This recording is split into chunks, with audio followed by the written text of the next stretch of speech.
Hello guys, welcome to my another video, and today we're going to be talking about how to play Monopoly. And Monopoly is a fun game that you guys should be able to play after you watch this video.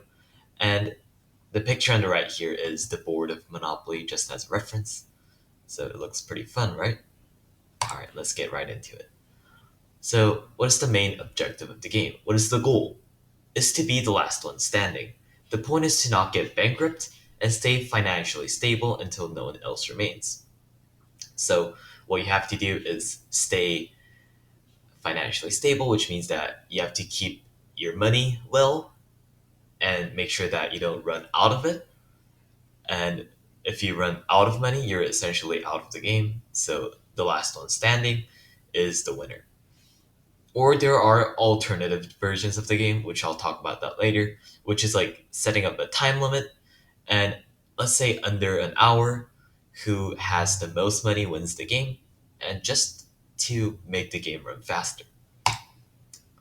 All right, now we're going to be talking about the main components of the game, which include money, property, buildings, and cards.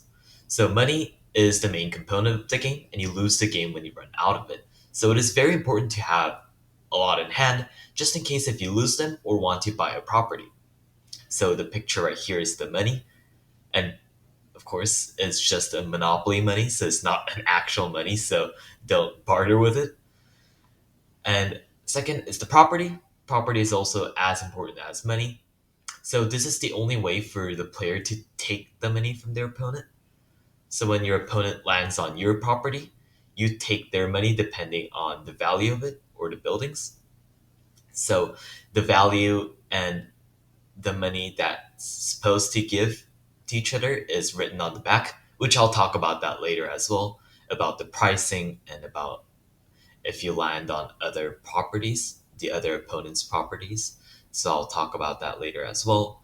So just remember that the property is the only way for a currency exchange between each player can happen.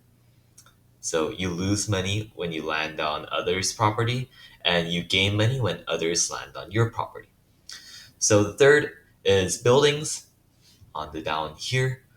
So once you have your own property, you may build your buildings on it, either houses or hotels, and amplify the amount of money that your opponent has to pay or your opponent has to pay to you. So the picture here shows a bunch of houses and hotels, and to build these hotels and houses, I'll talk about that later too. You have to land on your space again, and then depending on how much money you have, you can buy houses or hotels, and that will be really beneficial to you because if your opponent lands on that space for some reason, um, for some occurrences, you get double the money even. So it's really important to have buildings on. Now, fourth, the cards. So if you can see on the picture right here on the bottom right, you see blue card and orange cards. So these are called community chest cards, which are blue, and chance cards, which are orange. So you get them by landing on their corresponding spaces. So if you land on a space called chance, you pick up the chance card. If you land on a space called community chest space, then you draw a card from the community chest card. So these cards, I'm going to say that community chest cards are usually good, and chance cards are random. So chance cards can be really good or really bad. So if you land on them, you have to be careful because you might lose money and even lose property, or you might gain money and even gain another property. So it's just purely based on luck. So it adds a fun element to the game. Now, how to set up the game. So first of all, we need 2 to 8 players. So if you guys have a volunteer, or you guys can take turn going, or play 8 players at the same time at once. So it'll go quicker. So the banker. So someone is assigned as a banker, which can be anyone. So he or she who is assigned as the banker will distribute money from the bank. So the banker doesn't get anything. It's just a volunteer who wants to kind of deal with the money from the bank. And now the money, each player gets $1,500 to start with. So each player gets that amount of money to start with. And characters, so each player choose a character from the box and place them all on the go box. So next slide shows it more. So this is a completely set up board. So you lay on the board in the middle, of course, and then you guys can see this go space, right, with the arrow. This go space on the bottom right. You place all your chosen characters inside that box. So that's your starting point. And look how each player has 1,500 about. And then all the community chest cards go on the community chest place, and the chance cards go in the chance place. And then you also notice that there are this deck of card, which includes all the property name, which I'll talk about that later as well. If you buy a property, you get that card. So it proves that you own that property.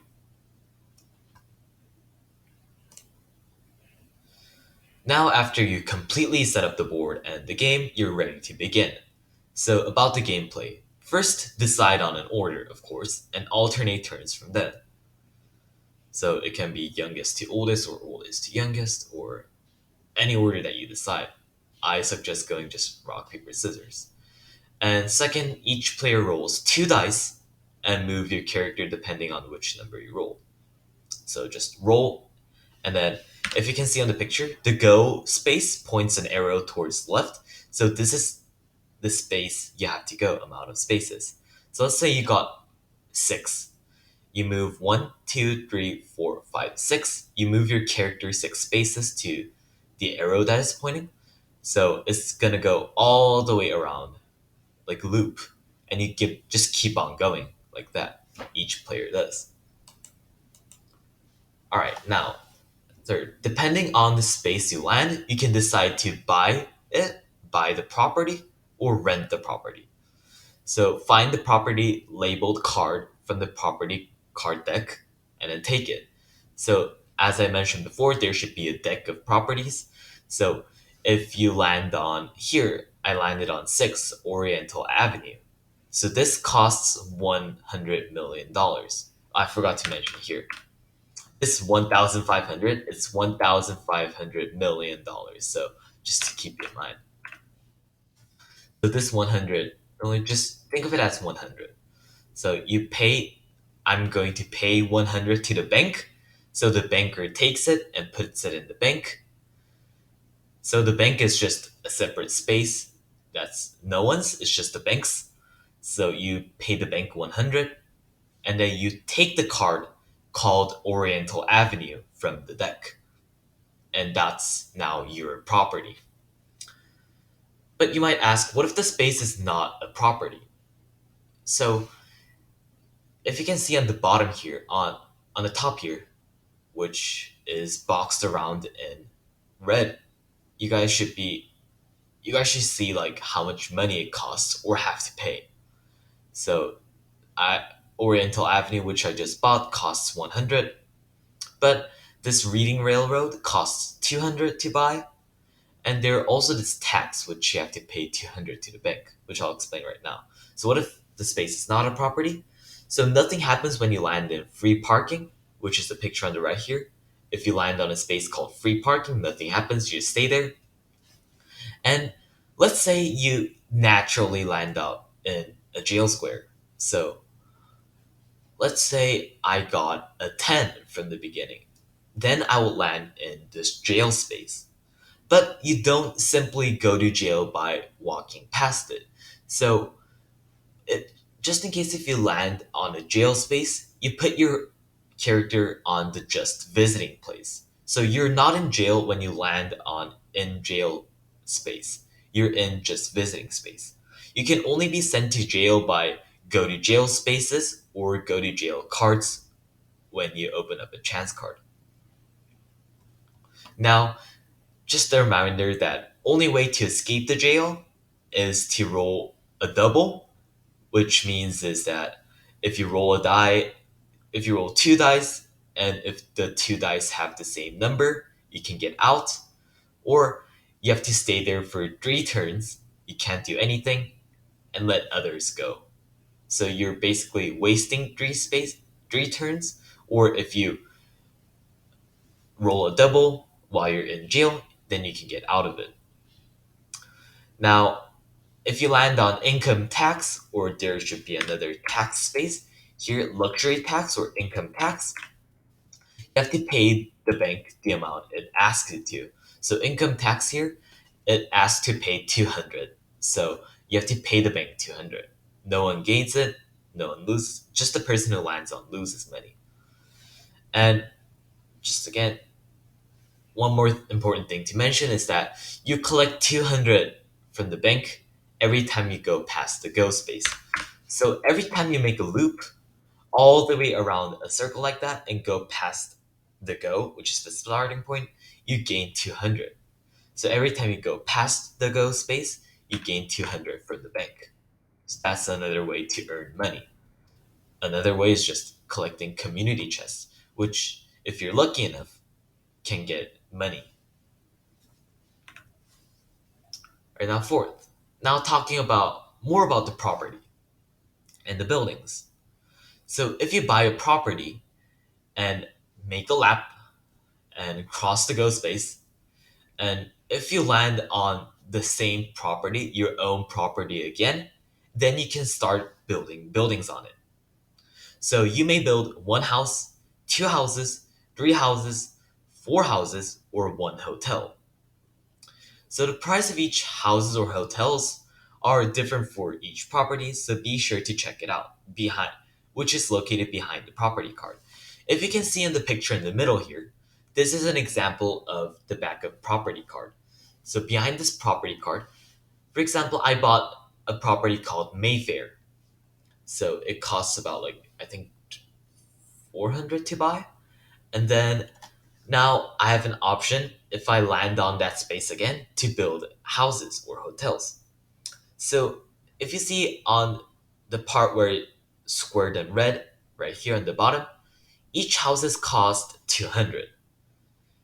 And you can put up to four houses, which means that it costs 4 times 200, which is 800. So it costs 800 for you to build four houses. And for you to build a hotel, it says 200 each plus the four houses. So once you have four houses, you can build straight to a hotel. So four houses costs $800, $800 million, and each hotel costs 200 more than that. So one hotel costs $1,000, and two hotels cost 12,000, and continues on by adding 200 each. You can put up to, I think, four hotels as well, which I forgot to mention. Now, what if you land on opponent's properties, or when your opponent lands on a property, then you gain or lose money. So, depending on the total amount of hotels and houses you or your opponent has, it depends on on how much you gain or lose money. So, let's say I have one hotel on Mayfair.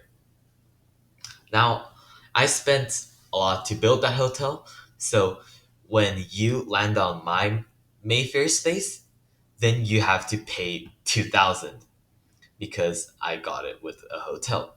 So, if you can see on the space highlighted in red, boxed in red, you guys should see 2,000 here, which means is that I have an hotel.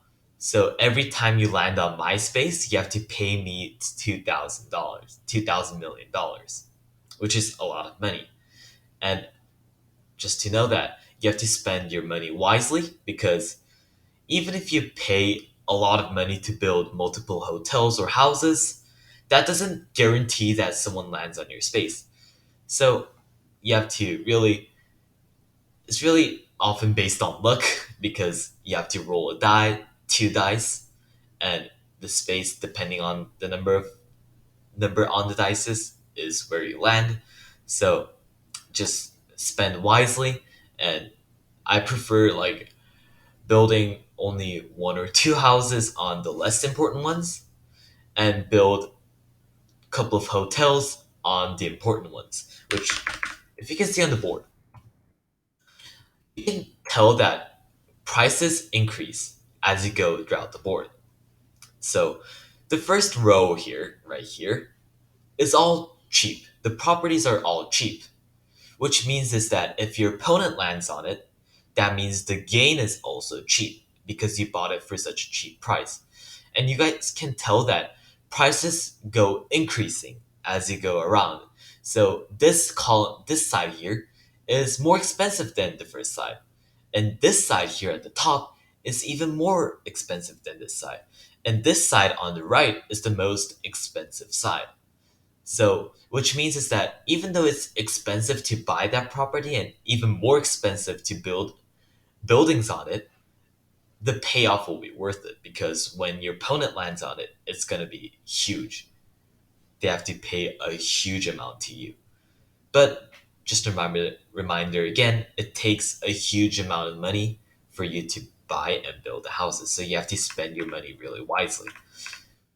Monopoly is essentially a money spending game and how you deal with the money in the world. So it's a fun game that allows you to manage that. So now talking about how to end it. So once again, the main goal of Monopoly is to be the last one standing and don't get bankrupt.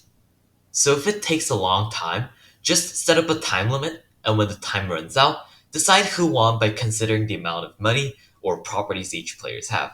So let's say you don't want the game to go on forever because to have last one standing is gonna take quite a long time.